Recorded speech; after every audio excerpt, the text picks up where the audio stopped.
Hello, seekers of knowledge. Good evening, viewers. Om Ganeshaya Namaha. Om Sri Krishna Parabrahmane Namaha. Now, today it's a very important video. This will be the last video for the 8th chapter. Okay. Now, so from 23rd till the last 28th, all these 6 slokas are one set only. They are conveying one message only. So let us start with the 23rd. Etra kale tu anavrittim avrittim chayeva yoginaha prayata yanti tam kalam vakshyami bharatarshava. Yatra kale, that time, that specific time, to anavrittim avrittim cha eva yoginaha. That means anavrittim means point of no return. It is immortality, merging with God. It is called communion and liberation and salvation, etc. Avrittim means point of return. That yogi will again return to this physical world and be born again as a human being or some other living being. So everybody, including us, we have to choose whether after our death is inevitable for anybody. So after our death, whether we want to attain immortality or mortality, again rebirth into this miserable world, that we have to decide. So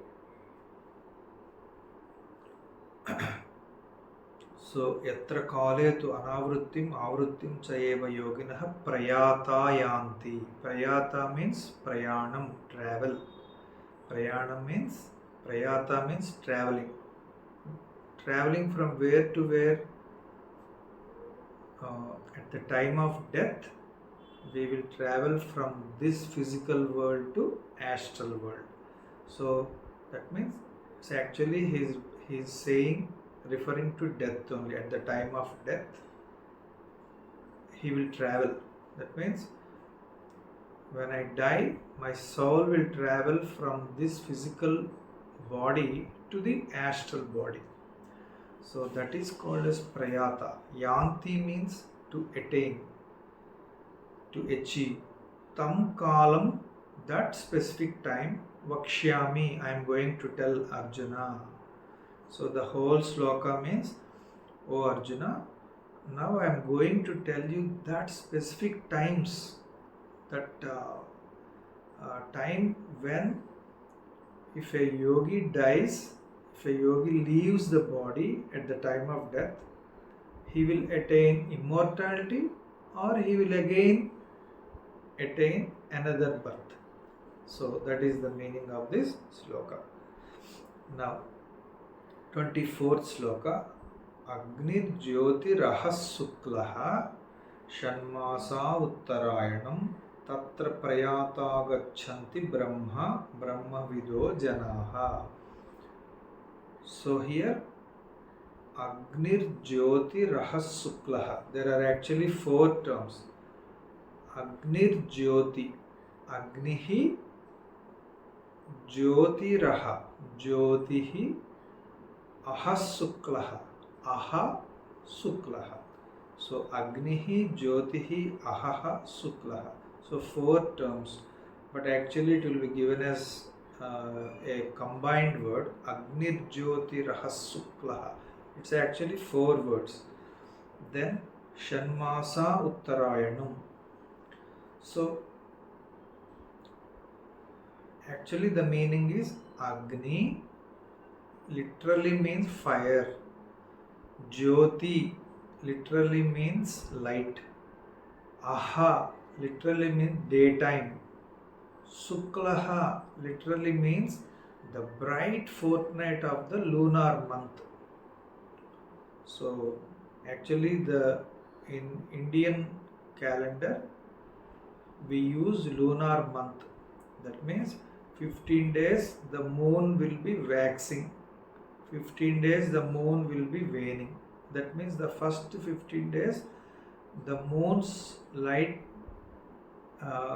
gets increased day by day. So later in the second half of the month the light will get decreased. That means only increasing portions of moon will be visible in the first half. This is called as bright fortnight of lunar month. After the 15 days, from 16th day, the moon's portions become less and less visible, and finally it will be no moon day. So that is how the 15 days bright, 15 days dark. That is how it is called. So Suklaha means bright portion, bright fortnight of the lunar month. Shanmasa Uttarayanam. Shanmasa means it is again two words. Shat plus Masa. Shat means 6. Masa means months. So 6 months. Uttarayanam means northern solstice of the sun. So Uttara means north. Northern solstice of the sun. So Tatra Prayata, if a yogi or if the practitioner of yoga or meditation or the devotee of God, if Tatra Prayata, if he dies or leaves the body at that times mentioned above, Agni Jyoti Aha Sukla Shanmasa Uttarayanam, at that times if he dies, Gacchanti Brahma, he attains immortality. Gacchanti means attains. Brahma means Brahman, supreme soul, supreme Brahman, God we call it. So Gacchanti Brahma. Brahmavido Janaha. Brahmavido, Brahmavidaha means knowers of Brahma, Brahman, knowers of Paramatma, the supreme soul. Janaha means people. So here, before I explain this sloka, we have to understand. Yogis say, great yogis say, we should not interpret these words literally. No, they are the symbolic representation. Fire is not to be interpreted literally. Light is not to be interpreted literally.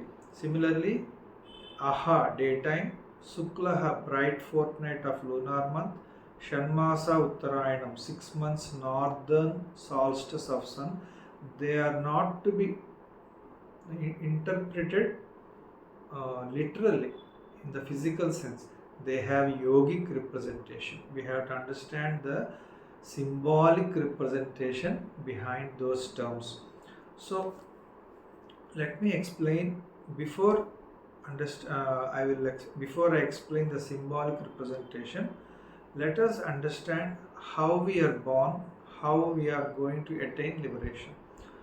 So the Supreme Soul, first of all, when we were born, how we were born, the Supreme Soul, that is the Great Lord,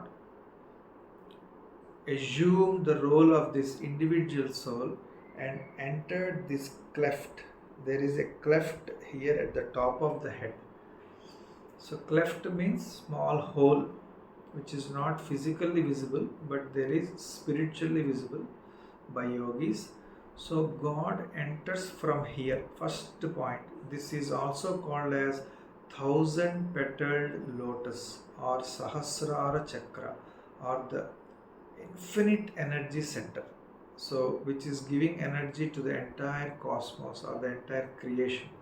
So first God entered from here and he came to this place between the eyebrows. This is called as Agnya Chakram or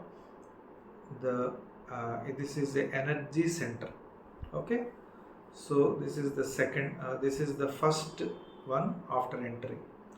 Then from behind this, from behind the brain, he descended down to the neck region, immediately to the back of this throat, in the neck region, in the spinal cord. So to this brain, this spinal cord is attached. Have you ever seen our skeletal system, nervous system? So you can easily see the spinal column, or the backbone, what we call backbone. Inside that there is a white thread like thing. It is called as spinal cord. So it starts from the base of this brain and it descends till the end of the backbone, till our anal region. So this is the first center where God descended. Then he came back and to the back of this throat, at the neck region, inside in the spinal cord. That is another energy center called as Visuddhi Chakra. Then he further descended to the heart. So at the back of the heart, in the spinal cord, there is another energy center, third energy center, called as Anahata Chakra. He further descended down and behind the stomach, in the spinal cord, it is the fourth energy center called as Manipuraka Chakra. Please remember these words. It will be easy for you later because it is commonly used. Now after the Manipuraka Chakra, or the fourth chakra, God or the Supreme Soul descended further into the genital region, behind our genitals, in the spinal cord. It is the fifth chakra, fifth energy center, called as Swadhisthana Chakra. And finally, the sixth energy center is at the tip of the spinal cord, that means near the anal region. So the sixth energy center is called as Mooladhara Chakram. So you have to remember these 6 chakras, and this is the 7th chakra. It's actually the energy source itself. Here the Lord resides. God's or the Supreme Soul resides here. So he descended from all these 6 chakras and finally settled at the last 6th energy center called as Mooladhara Chakram in the anal region. So after that, what happened? So these 6 energy centers started working.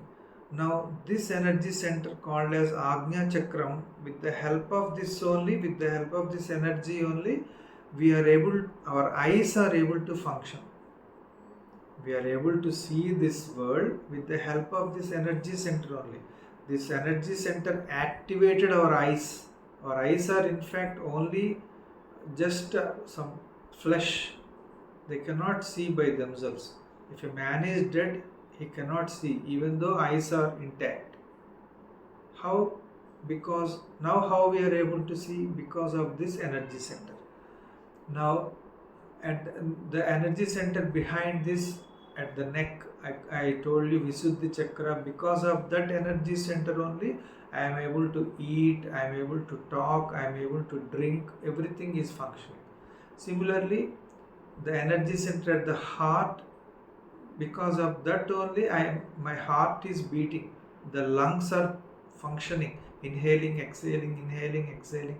Similarly, all the 6 chakras or the 6 energy centers are continuously radiating energy. That is why my entire body is functioning. So that energy travels through this, all the countless cells, nervous system, through all the blood vessels, and it reaches even the tip of the palms, even the tip of the fingers. So like that, the energy is spread throughout my body, and it is also getting wasted or radiated into the atmosphere unnecessarily. So because of that presence of energy and consciousness only, pure consciousness of God only. What is God? God means pure consciousness, pure light, pure energy. He has no name and form. Please remember this. He came in different forms, but basically he doesn't have any name and form. He is pure light, pure consciousness, and pure energy. So we are having that. See, remember, you have consciousness. That is why you are able to perceive the world. You have energy or life force. That is why your body is functioning. Reading, eating, walking, talking, sleeping, working. How you are able to do with that life force or energy only. So that is the sure sign that God is existing in our body. So that is how we are able to perceive the world. We are able to see, listen, talk, eat, smell, touch, etc. So we are having that basic consciousness inside our body. So this is the birth, that means descending. Now, how to attain immortality? How to again reach back this God here? How? What is the procedure? It is called yogic methods. They are called yoga procedures. So, with which, like meditation, pranayama, breath retention, there are so many techniques, you can learn them, and then again you can recollect all your energies, all the consciousness from countless cells of the body, and in the meditation you recollect all the energies, all the life forces, and channelize them into the spinal cord, and then travel up through the spinal cord, come here, then again come here, and finally exit from this cleft or this Brahmarandram or this 1,000-petal lotus and meet the God or merge with the God. So just as we entered the body, in the same way we leave the body through yogic methods and reach the God. We'll merge with the God. That is the process of immortality. Liberation means that. Salvation means that. God realization or self-realization means that. So you have deposited your consciousness and energy and life force in this body. Now you have to gather all that and again with the help of that leave the body and merge with the God or pure consciousness or super soul here. So that is the purpose of human life. Now the energy and the consciousness which traveled through all the 6 centers and settled in the sixth energy center called Mooladhara Chakram near the anal region at the tip of the spinal cord. That energy is called Kundalini energy. It is none other than God only. God's energy only. It is called as Kundalini energy, Kundalini Shakti, serpentine energy. It's called in various names, yogic energy.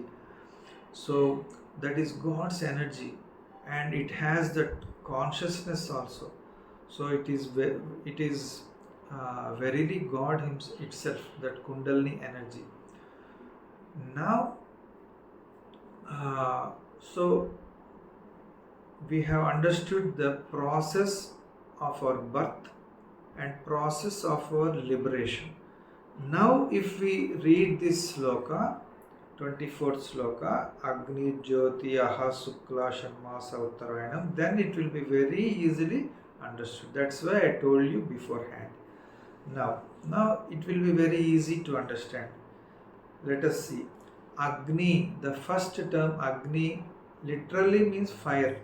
But I told you, great yogis never accept the literal meaning. Don't take it literal meaning. The symbolic representation is the Kundalini energy. Now we have discussed about Kundalini energy just now. that Kundalini energy is a very ferocious energy. It has lot of power, fiery energy. So that Kundalini energy is being termed here as, compared here as this Agni or fire. So this fire is nothing but that Kundalini energy. Now, Jyoti means light. Aha is daytime. So daytime is represented by light only. So both are synonymous words, synonyms only. Jyoti and Aha, light and daytime, both are synonyms only. Now what is this light? So again, we should not literally interpret as light. It is actually, as we just now discussed. So God is that supreme light residing here. So when we want to attain liberation, a yogi sits in meditation and he gathers all his life force and consciousness and travels from one energy center to another center upward, not downward. Downward means we are conscious of this material world, but upward means we want to reach God.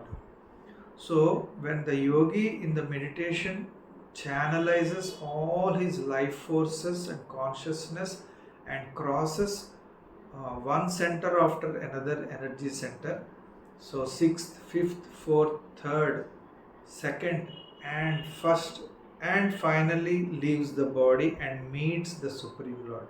So this path or this way is called way of light. Why it is called way of light or path of light? Because its destiny is light, that pure light, that pure consciousness, which is nothing but God. So we are traveling up towards God, towards that pure light. That is why it is called as path of light.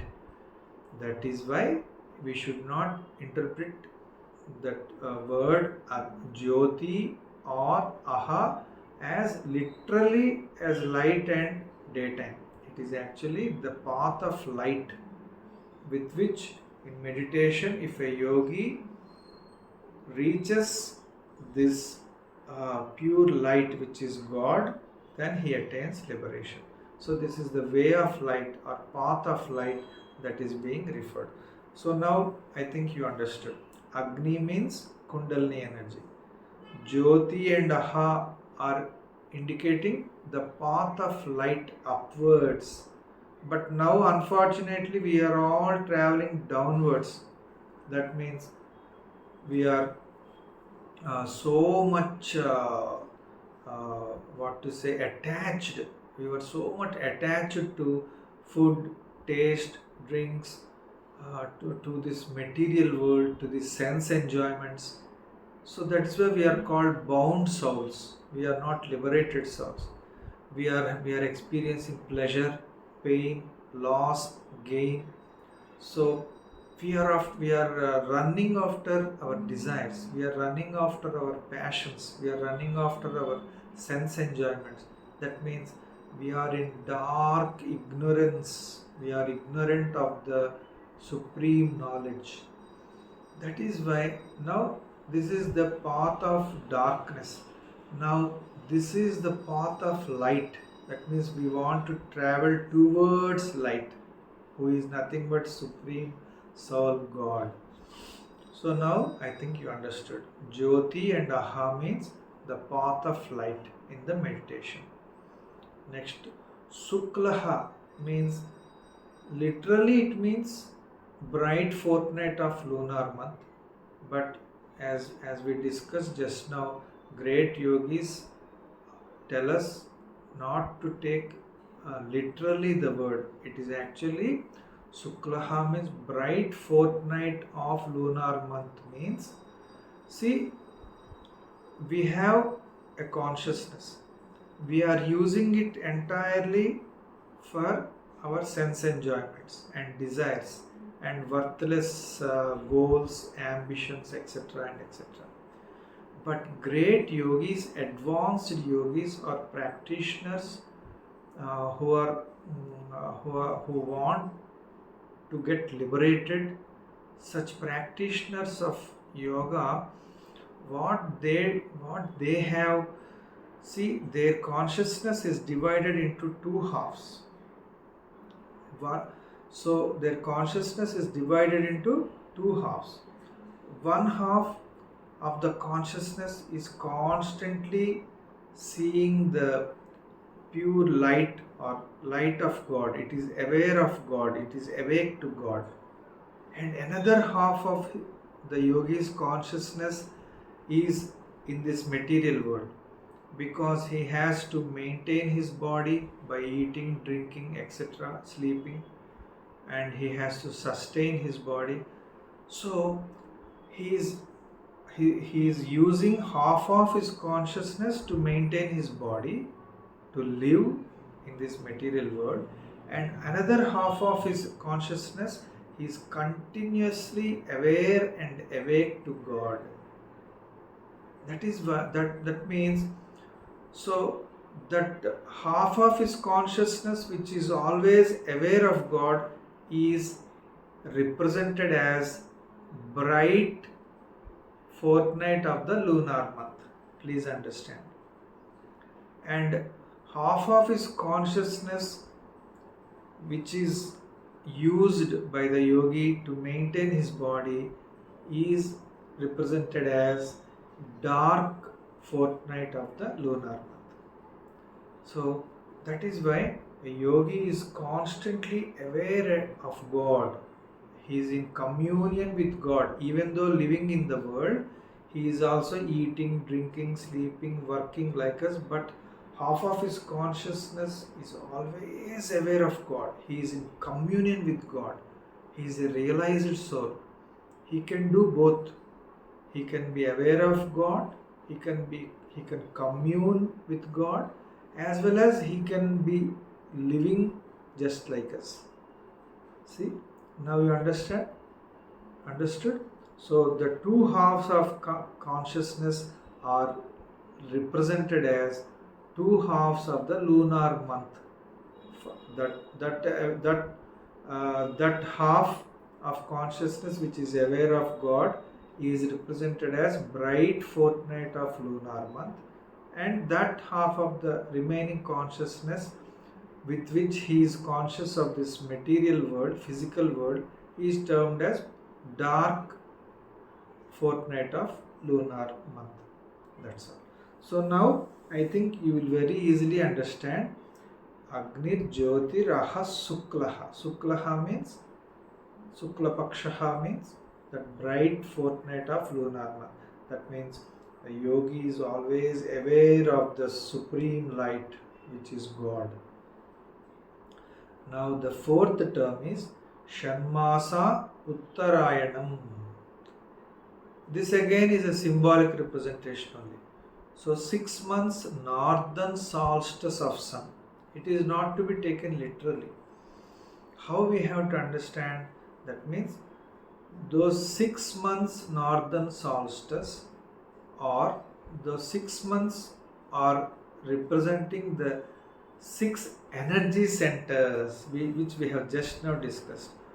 1 here Agnya Chakram, 2 here Visuddhi Chakram at the neck, 3 here at the heart, 4 near the stomach, 5 near the genital region, 6 near the anal region. We have discussed it earlier in the beginning of this video. So those 6 energy centers are compared to the 6 months of the northern solstice of sun. So here yogi first sits in meditation, and after intense meditation and practice, he brings his consciousness and life force from the 6th energy center to the 5th energy center. There again he concentrates for some more time, and brings his consciousness from fifth energy center to fourth energy center. Similarly, third, second, first, and finally he brings his consciousness and energy and life forces from the first energy center, which is Agnya Chakram, to this 1,000 petal lotus called Sahasrara Chakra and merges with God, communes with God. He is fully merged in God. He has no more birth.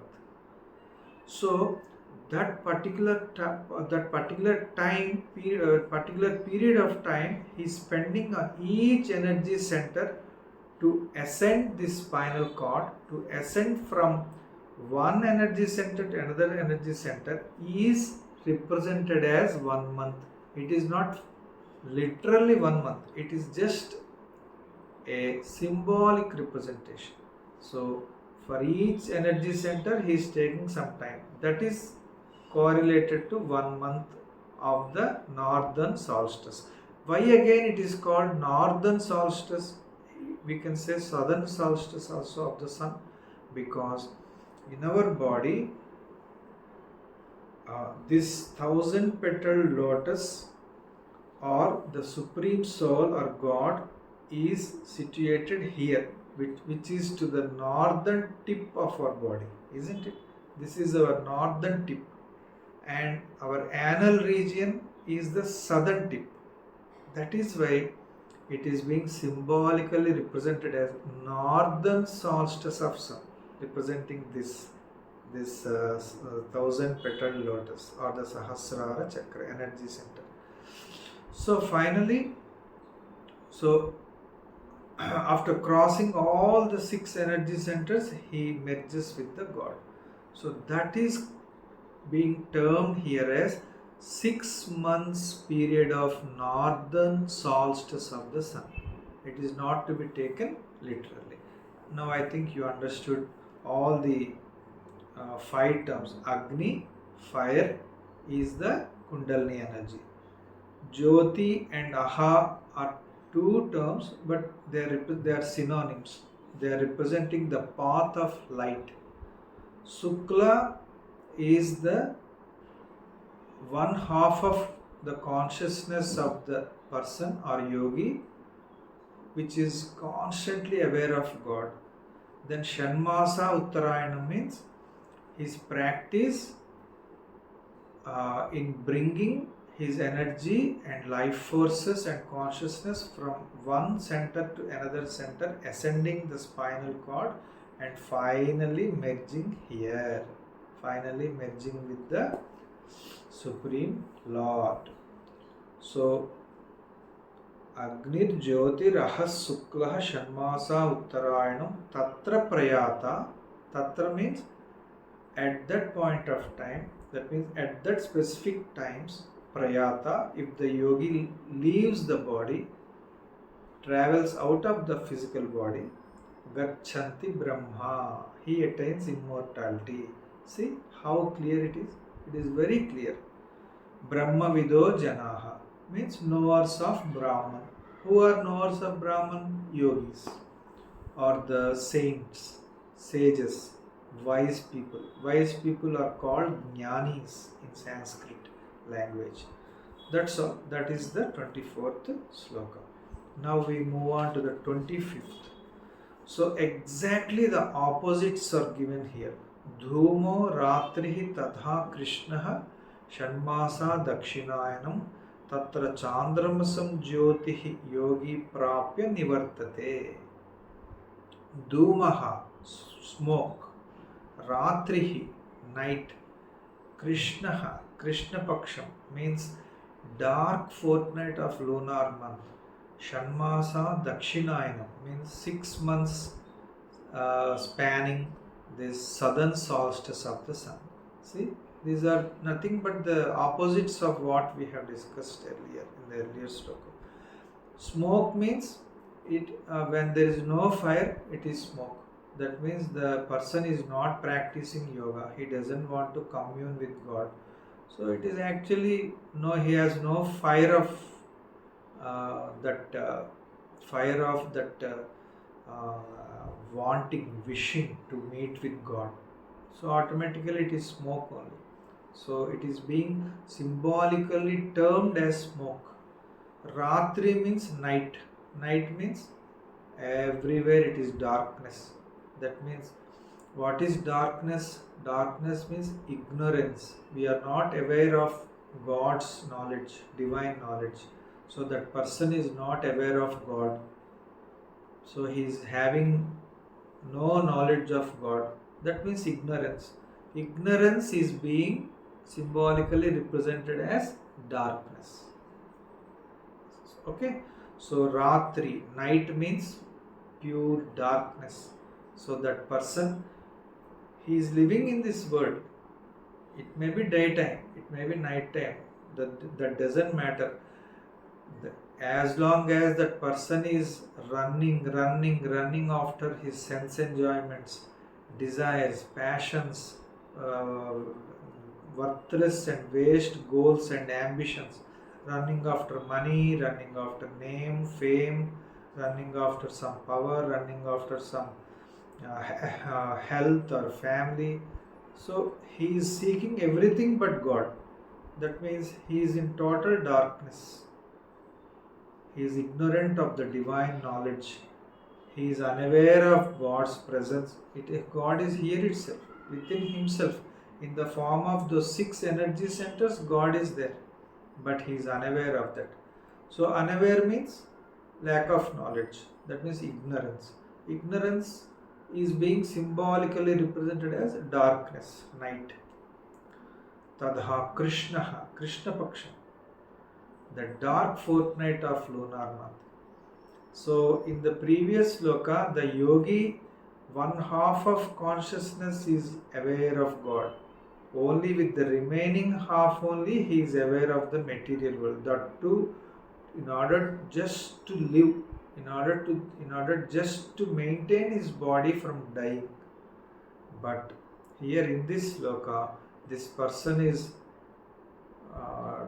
totally conscious of only this material world, physical world. He is unaware of this God.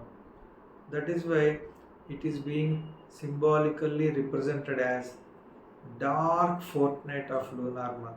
That means his consciousness is always in the dark. Okay, I think it is very easy now to understand for you. Next, the last term is Shanmasa Dakshinayana, 6 months southern solstice of sun. So, in the earlier sloka, we discussed about the 6 months northern solstice of sun. So, in our body, the northern tip is God. What is the southern tip? Anal region. So, this person, because he is unaware of God, he is always indulging himself, involving himself in tasting delicious food. He want to see beautiful sights with the eyes. He want to listen beautiful music with the ears. He want to eat tasty food and drinks. So he's always involved in the running after sense enjoyments only. That is why 6 months southern solstice means his path is down. His path is the path of darkness. So he has descended from the light towards darkness. He will ruin his life. After death also, he will again come back from this 1,000 petal lotus. Again he enters the body and again takes another birth. So he is continuously suffering from this miserable life and death. So that is being indicated as 6 months southern solstice. He is going down. He is going down the path of ignorance and darkness. Tatra chandramasam jyotihi yogi prapya nivartate. Tatra means that yogi or that person, he is traveling after death. Where he will travel? He will not travel towards God. Then where he will travel? Chandramasam Jyotihi. Chandramasam means, Chandra means moon. Moon. Chandramasam means pertaining to moon. Jyoti means light. That means lunar light. Now, here understand this point. Solar light is being compared to God. Lunar light is being compared to very inferior heaven. So, heaven is far inferior compared to God, because God is permanent joy, whereas heaven is temporary joy. Why?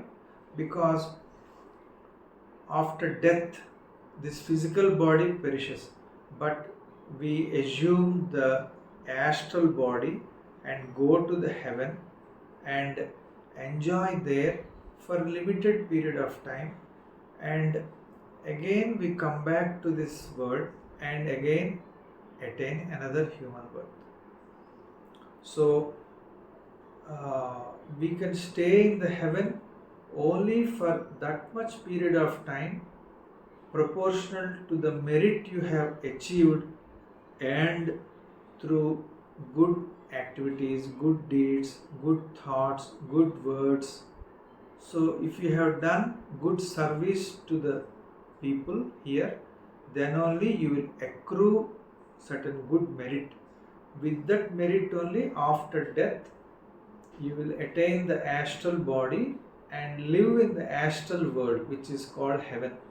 For how much time? For a limited period of time. Until all your merit is exhausted, you can stay there. After the merit accrued through good deeds is exhausted, you will be again pushed back onto this planet Earth. You will be again pushed back into another human birth, or another animal birth, or bird birth, or tree birth. So you have to keep going and coming, going and coming, going and coming from heaven to earth, heaven to earth.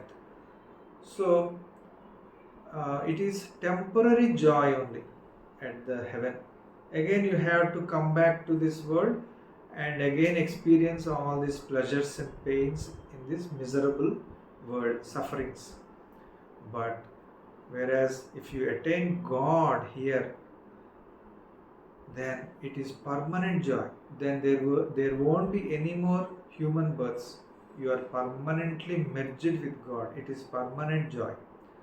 That is why God's light is compared to solar light, whereas heaven or astral world is compared to lunar light, because lunar light, the moon is getting its light from the sun only. A small fraction of sun's light is being reflected from the moon, and that is called lunar light, isn't it? Only a small fraction of sun's light is reflected on the moon, and only we are able to see that only. So that is lunar light. So in the same way, a small fraction of God's bliss or joy is reflected in the astral world, heaven. So you get limited enjoyment for a limited time. That is why God is compared to solar light and heaven is compared to far, far inferior lunar light, which is only but the reflection of the small fraction of solar light. In the same way, astral world, heaven is also, the enjoyments therein are also but a small fraction of the infinite joy, permanent joy of the God. So any clever person, wise person should desire for God only, because it is permanent joy.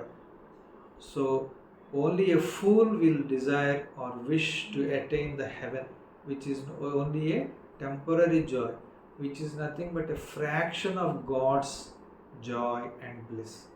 Okay, now I think you understood. So tatra chandramasam jyotihi. He attains that lunar light.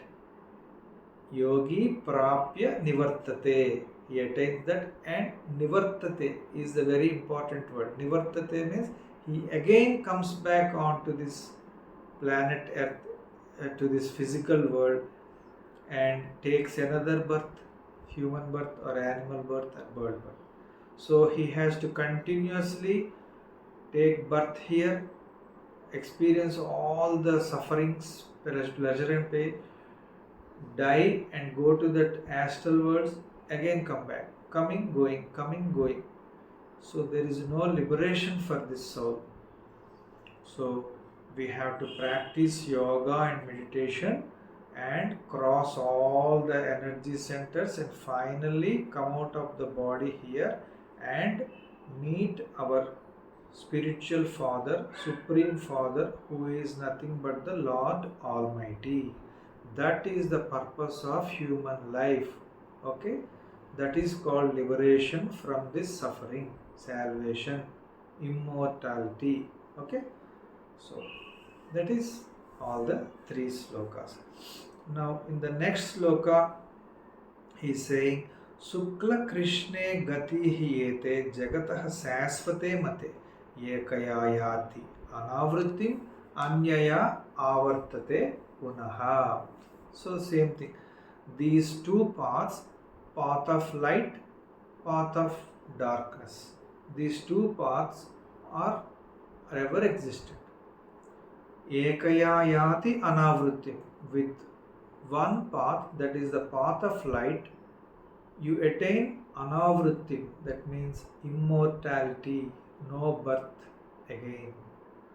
Anyaya avartate punaha. With the other path, that is the path of darkness or path of ignorance, avartate punaha, you again come back. Avartate means returning. Returning to where? Returning to again this human body, again to this suffering. So with this path of light you attain liberation. With this path of darkness you again attain rebirth. So you have to choose wisely. Okay. Now next is the penultimate sloka of this chapter, 27th. Na ete sruti pardah janan yogi muhyati kaschana tasmat sarveshu kaleshu yoga yukto bhava arjuna.